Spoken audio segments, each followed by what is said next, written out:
Félicitations, vous avez votre monture équatoriale, votre télescope ou votre lunette, votre appareil photo ou votre caméra, votre ordinateur Raspberry Pi ou votre Asier, et miracle, le ciel est dégagé. Super. Un seul problème, le ciel c'est vaste. Très très très vaste.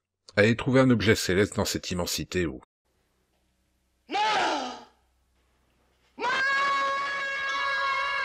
Pas de panique, si vous ne connaissez pas le ciel par cœur, un outil formidable a été inventé pour vous, l'astrométrie, plus connue dans le monde de l'astrophotographie sous le sobriquet de plate solving.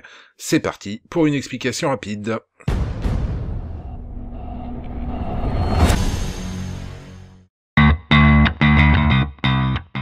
Le principe est simple, vous prenez une photo du ciel, un logiciel la compare à une base de données d'étoiles et identifie la zone du ciel que vous venez de photographier. En fait, il détermine les coordonnées célestes exactes. À partir de cette information, vous trouvez n'importe quel objet du ciel profond en un clin d'œil. Prenons l'exemple de l'Asier parce que c'est le système que j'utilise, mais ça marche pour les autres logiciels type SGP ou Nina par exemple.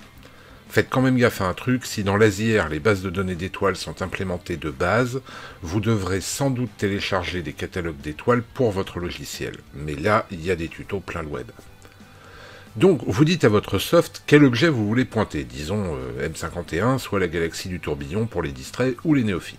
Le logiciel va envoyer la monture vers l'endroit où il pense que se trouve M51. Il va prendre une photo pour vérifier que la nébuleuse se trouve bien à l'endroit ciblé. Mais comme il y a toujours un décalage au moment de la mise en station et que nos montures sont globalement débiles, eh ben vous n'êtes pas à l'endroit ciblé. Pas grave, le PlateSolve va le déterminer tout seul et ajuster la monture.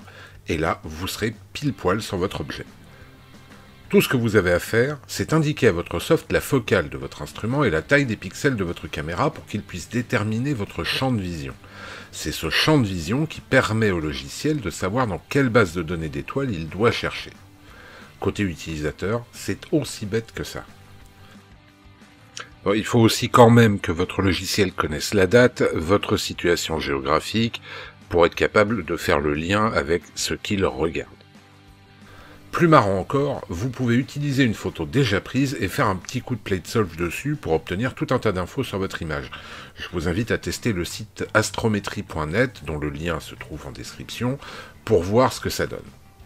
Pour résumer, c'est magique. Purement et simplement magique. Plus besoin d'aligner la monture sur 3 étoiles pour qu'elle soit capable de se repérer dans le ciel. Et vous n'avez même plus besoin de connaître le ciel. Essayez quand même, parce que mine de rien c'est magnifique le ciel, et que c'est un peu parce que nous le trouvons magnifique que nous pratiquons l'astrophoto.